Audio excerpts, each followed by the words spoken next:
Hello everyone. तो आप सब कैसे हो? प्रिपरेशंस कैसे चल रहे हैं आप लोग का 11th का या फिर जिसका भी एग्ज़ाम्स है भाई? 10th और 12th वाले अच्छे से पढ़ना चालू कर दो और तुम्हारे पास 10 से 15 दिन भी नहीं रहा है। 10 से 15 दिन बोलूँगा नहीं, 10 दिन ही रहा है तुम्हारे पास। सो अच्छे से पढ़ना चालू करो। तो टाइम वेस्ट नहीं करते, हम लोग स्टार्ट करते हैं मेटलर्जी। देखो, मैं अभी जो टॉपिक्स करा रहा हूँ वो बस मोस्ट इंपॉर्टेंट टॉपिक्स है। इसमें मैं इतना डिटेल नहीं बताऊंगा। जिसको डिटेल वीडियो चाहिए भाई, मैं नहीं बना सकता। क्यों? अभी इतना टाइम नहीं है तुम्हारे पास डिटेल पढ़ने के लिए। ठीक है, अभी हम समझते हैं मेटलर्जी है क्या। पहले समझो मेटल क्या है। मेटल है जो कुछ प्रॉपर्टीज़ दिखाते हैं, लाइक मेलेबिलिटी, डक्टिलिटी और लस्चरस, सोनरिसिटी। ये सब प्रॉपर्टीज़ दिखाते हैं, उसको मेटल बोलते हैं। और मेटल को हम फ्री स्टेट में नहीं मिलता हमको। कोई कोई मेटल फ्री स्टेट में मिलता है, कोई कोई हमें मतलब नेचुरली नहीं मिलता। हमको उसको एक्सट्रैक्शन करना पड़ता है फ्रॉम ओर और या फिर मिनरल्स। ठीक है, मेटलर्जी है क्या? मेटल को एक्सट्रैक्शन करने वाला जो स्टडी है या फिर जो प्रोसेस है उसको हम लोग मेटलर्जी बोलते हैं। तो इस पर मैं एक वीडियो बना रहा हूँ जस्ट, तो आप देखना और ट्राई करना समझने के लिए। ठीक है, फ्री स्टेट में कुछ कुछ मेटल रहते हैं, जैसे कि हमारा गोल्ड है, सिल्वर है, प्लेटिनम है। ये हमारा मतलब फ्री स्टेट में मिल जाता है, क्योंकि ये अनरिएक्टिव मेटल्स है। देखो, जो ज्वेलरी वाले मेटल्स होते हैं ना, वो मोस्टली अनरिएक्टिव मेटल्स होते हैं। बट कोई कोई मेटल्स हमारा फ्री स्टेट में नहीं होते। क्यों? क्योंकि वो लोग बहुत सारा मतलब बहुत ज़्यादा रिएक्टिव होते हैं, जैसे सल्फाइड और कार्बोनेट्स और फिर ऑक्साइड्स। इस तरीके के हमारे पास बहुत सारे मिनरल्स है। ये वो इस फॉर्म में मिलते हैं हम लोग को। बहुत सारे मेटल ऑक्साइड के फॉर्म में मिलेंगे, सल्फाइड के फॉर्म में और कार्बोनेट के फॉर्म में। तो हम लोग धीरे धीरे स्टार्ट करेंगे कि कौन सा किस वे में मिलता है। भाई, ये हैंड राइटिंग मेरा नहीं है, ठीक है, मेरी बहन का हैंड राइटिंग है। तो जज मत करना कि सर आपका हैंड राइटिंग नहीं है। मेरी बहन का हैंड राइटिंग है, credit goes to her. But content मेरा है, हैंड राइटिंग उसका है। तो मिनरल तुमको पता है जो हमको नेचुरली मिल जाता है, कहाँ पे? अर्थ क्रस्ट पे। ठीक है, और क्या है, मिनरल से हाई परसेंटेज में जो बाकी होता है ना, मतलब जो उसमें प्रेजेंट होता है, उसको हम लोग मतलब वो इकोनॉमिकल एक्सट्रैक्शन बोलते हैं हम लोग उसको। मिनरल का मतलब मिनरल का जो मेन पदार्थ है उसको हम लोग ओर बोलते हैं। जैसे कॉमन ओर में हम लोग पढ़ेंगे आयरन का। ठीक है, आयरन ऑक्साइड जिसको हम लोग हेमालाइट बोलते हैं। फिर मैंगनाइट मतलब Fe3O4 मतलब फेरिस ऑक्साइड और फेरिक ऑक्साइड, ये दोनों है। Fe का वैलेंसी 2 भी होता है, 3 भी होता है। यहाँ पे 3 है, यहाँ पे 2 है। सॉरी, यहाँ पे 3 है, यहाँ पे 2 है। ठीक है, फिर एल्यूमिनियम और bauxite. Odisha is the largest producing of bauxite. ठीक है, एल्यूमिनियम हमारे उड़ीसा में ज़्यादा बनता है। फिर है जिंक और। जिंक और को क्या बोलते हैं? जिंक ब्लेंड और कैल्बाइन। ये दोनों को याद रखना। ये जिंक सल्फाइड के फॉर्म में भी होता है, जिंक को हम लोग का कार्बोनेट के फॉर्म में भी होता है। ये बहुत बार पूछा गया है। ठीक है, एक मिनट मेरे को हाईलाइट करने दो। Where is my highlighter? ये एक ऐसा मेटल है जो दोनों स्टेट में प्रेजेंट होता है। किस किस में? सल्फाइड और कार्बोनेट के फॉर्म में। ठीक है, ये मोस्ट इंपॉर्टेंट है। अब आते हैं हम स्टेप्स ऑफ प्रोसेस में पढ़ते हैं। ठीक है, कंसंट्रेशन। मैंने तुम्हें उस दिन बोला था कंसंट्रेशन है क्या। कंसंट्रेशन मतलब जिसमें जिसका प्रेजेंस ज़्यादा हो जाए। मतलब सपोज वी आर सेइंग कि अगर तुमको इसका प्रोडक्शन ज़्यादा चाहिए, किसका बोलो तो? सॉल्ट का प्रोडक्शन ज़्यादा चाहिए। जो सॉल्ट का कंसंट्रेशन ज़्यादा रख के इम्प्योरिटीज को कम रखना, तो वो सॉल्ट का प्रोडक्शन ज़्यादा होगा। वैसे ही रिमूवल ऑफ अनवांटेड इम्प्योरिटीज, जिसको हम लोग गैंग्स बोलते हैं, like sand and clay from the ore. अगर तुम क्ले और गैंग्स को रिमूव कर दोगे ओर से, तो वही तो हम लोग का क्या बनेगा? प्योर ओर बन जाएगा। उससे हम लोग को निकालने के लिए ईजी होगा। अभी हम लोग ने इम्प्योरिटी हटाया और क्लेस हटाया। ठीक है, अभी हमारे पास जो पार्टिकल है वो थोड़ा सा प्योर है एज कम्पेयर टू इससे, क्योंकि ये मिट्टी से मिला है ना, इसीलिए। अभी आते हैं हम एक कॉमन मेथड जिसको हम लोग ग्रेविटेशन मेथड बोलते हैं, जिसमें जो हैवी मेटल्स होते हैं, हैवी ओर्स होते हैं, वो नीचे बढ़ जाते हैं। जैसे हमारा हैवी मेटल में कौन है? आयरन का हेमालाइट। ठीक है, फिर मैग्नेटिक सेपरेशन में कहते हैं एक मैग्नेट लेना पड़ता है। तुम लोग पढ़ोगे 11th क्लास में शायद से है मेटलर्जी। उसमें क्या करोगे तुम लोग, मैग्नेटिक सेपरेशन में मतलब एक ओर लोगे, उसमें ऐसे ऐसे मैग्नेट को रोटेट करोगे या फिर मैग्नेट उसके पास लेके जाओगे, तो कुछ मैग्नेटिक प्रॉपर्टी वाले जो मेटल है, जैसे मैंगनाइट है या आयरन का ही है, ठीक है, आयरन का था ना, हेमालाइट और मैग्नाइट, कहाँ गया ये, वेयर इज इट, कॉमन और सी एस, ये रहा, ये दोनों हम लोग का एक ग्रेविटेशन से निकलता है और एक हम लोग का मैग्नेटिक सेपरेशन से निकल जाए। कुछ नहीं है, बहुत इजी है। मैग्नेटिक प्रोसेस मतलब मैग्नेट के पास लेके जाने से वो सारा जो सब्सटेंसेस है, मतलब जो ओर है, वो मैग्नेट के पास जाके चिपक जाएगा, ठीक है। तो नेक्स्ट अभी क्या है हमारे पास, फ्रोथ फ्लोटिंग। भाई देखो ये ना बहुत इंपॉर्टेंट है, ठीक है। इसमें सल्फाइड के जितने ओर होते हैं, जैसे जिंक ब्लेंड, ये सब उसमें निकलता है। मतलब क्या होता है ना, एक फनल टाइप का एक सब्सटेंस, या फिर उसको क्या बोलते हैं हम लोग, एनालिटिकल केमिस्ट्री में उसको तो हम लोग प्यूपेट, ब्यूरेट, तो तुमको पता है ना, ब्यूरेट लेना पड़ता है। ब्यूरेट में जब तुम लोग इसका ओर डालोगे तब कुछ रिएक्शन करके कुछ सोल्यूशन डालना पड़ता है हमको। सोल्यूशन डालने से जो सल्फाइड वाला सब्सटेंस होता है ना, सल्फाइड वाला ओर होता है, वो फ्लोट करने लगता है, ठीक है।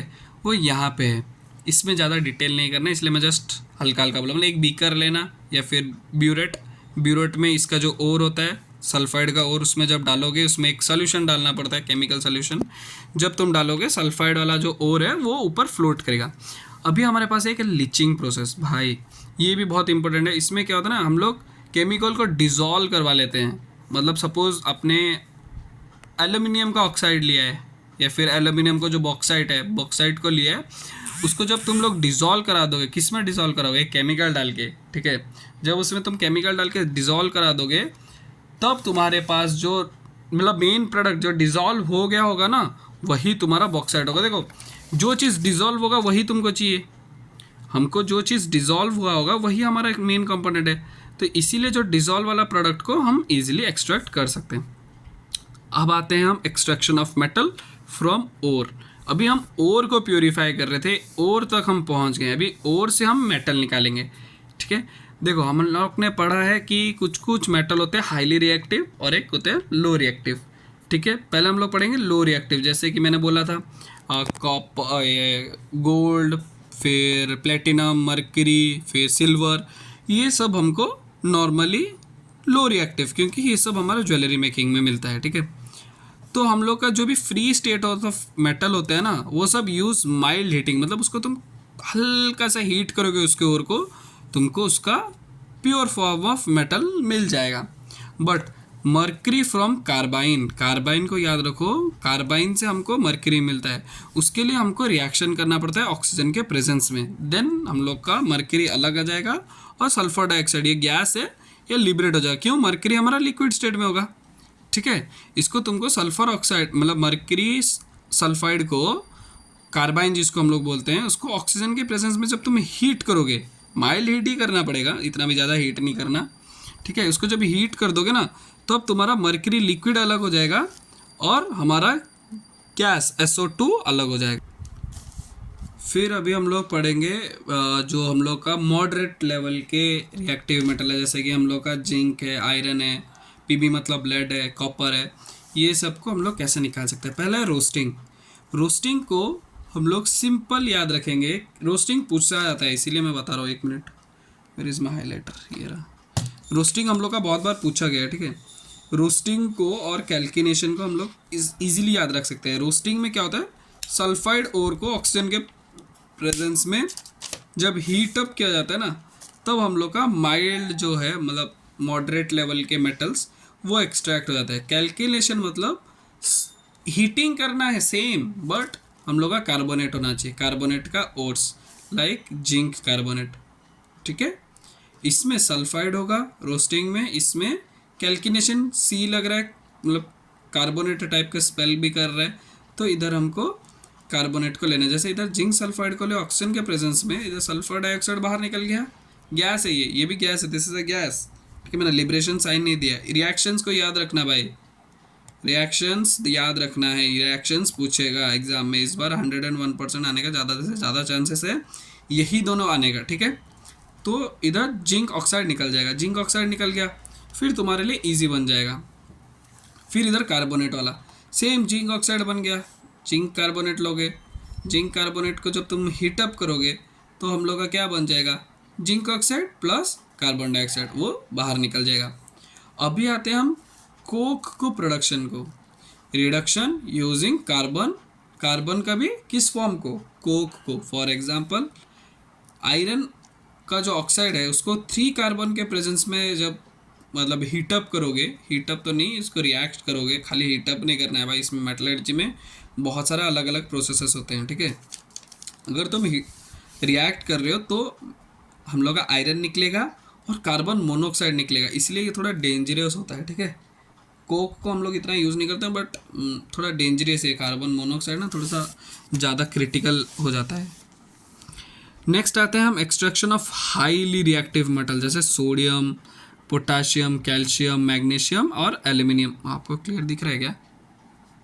एक मिनट रुक जाओ, अभी दिख रहा होगा, हाँ ठीक है। तो इसमें क्या होता है ना, हम लोग को इलेक्ट्रोलाइसिस करना पड़ता है। इलेक्ट्रोलाइसिस प्रोसेस बहुत ईजी है, एक कैथोड लेना है, एक एनोड लेना है, कैथोड और एनोड में दोनों इलेक्ट्रोड में तुम लोग को सोल्यूशन डालना है, इलेक्ट्रोलाइटिक सोल्यूशन। उसके बाद तुमको इलेक्ट्रोलाइसिस प्रोसेस करना है। इसमें तुम लोग का बहुत इजी प्रोसेस है, electrolysis process is very easy. जिसको नहीं आता प्लीज़ कमेंट करना, मैं इलेक्ट्रोलाइसिस के ऊपर भी वीडियो बना दूंगा। ऐसा कोई रॉकेट साइंस नहीं है इलेक्ट्रोलाइसिस, को समझाने में बहुत टाइम लगेगा, इसीलिए नहीं समझा रहा हूँ, ठीक है। यहाँ से तुम नोट भी कर सकते हो।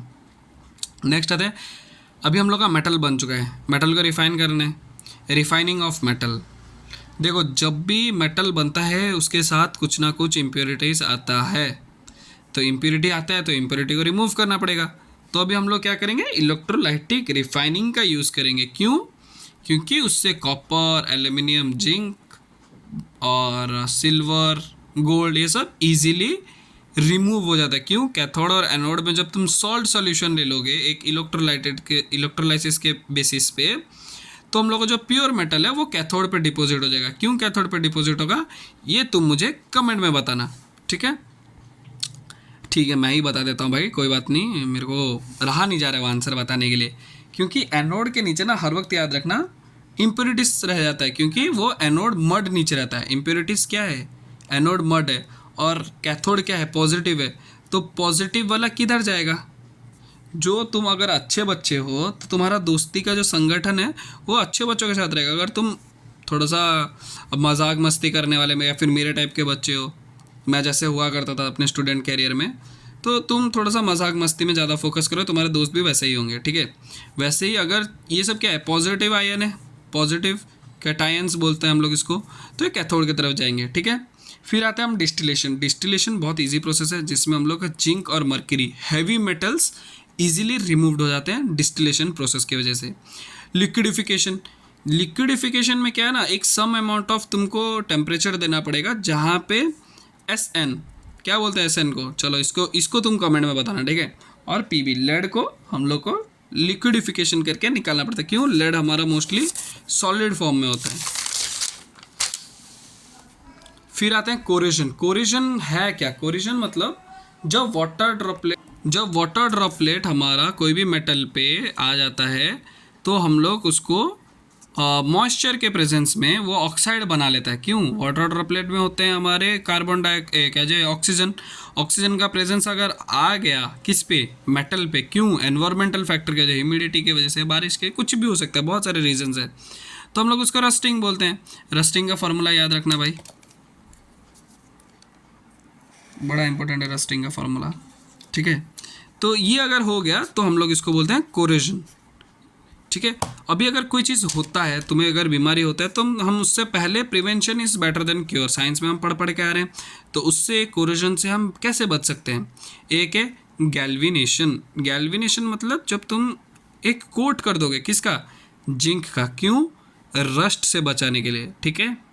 एलॉइंग, एलॉइंग बहुत अच्छा प्रोसेस है, ठीक है। एलॉय मतलब क्या है, मेटल और मेटल या फिर मेटल और नॉन मेटल को मिक्स कर दोगे। क्यों?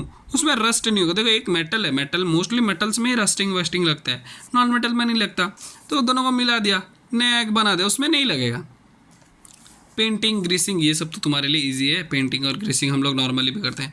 इलेक्ट्रोप्लेटिंग ये थोड़ा सा कॉस्टली आ जाता है, क्योंकि हम लोग इसमें मोस्टली ये सब जो नोबल एलिमेंट्स है जैसे गोल्ड, वो सब उसमें हम लोग इलेक्ट्रोप्लेटिंग करवाते हैं, ठीक है। एलॉय, ये भाई एलॉय कुछ नहीं है, मिक्सचर है एक मेटल और मेटल का या फिर मेटल और नॉन मेटल का, ठीक है। एक इम्प्योर प्रॉपर्टी है ये, इसको तुम लोग याद रखना। ब्रास मैंने सिंपल सिंपल जो इम्पोर्टेंट है वो सब कोई लिखा है यहाँ पे, और कुछ नहीं लिखा है, ठीक है। तो हो गया है मेटलर्जी, थोड़ा जल्दी में हुआ है बट स्क्रीनशॉट ले लो सब, जल्दी जल्दी फटाफट स्क्रीनशॉट।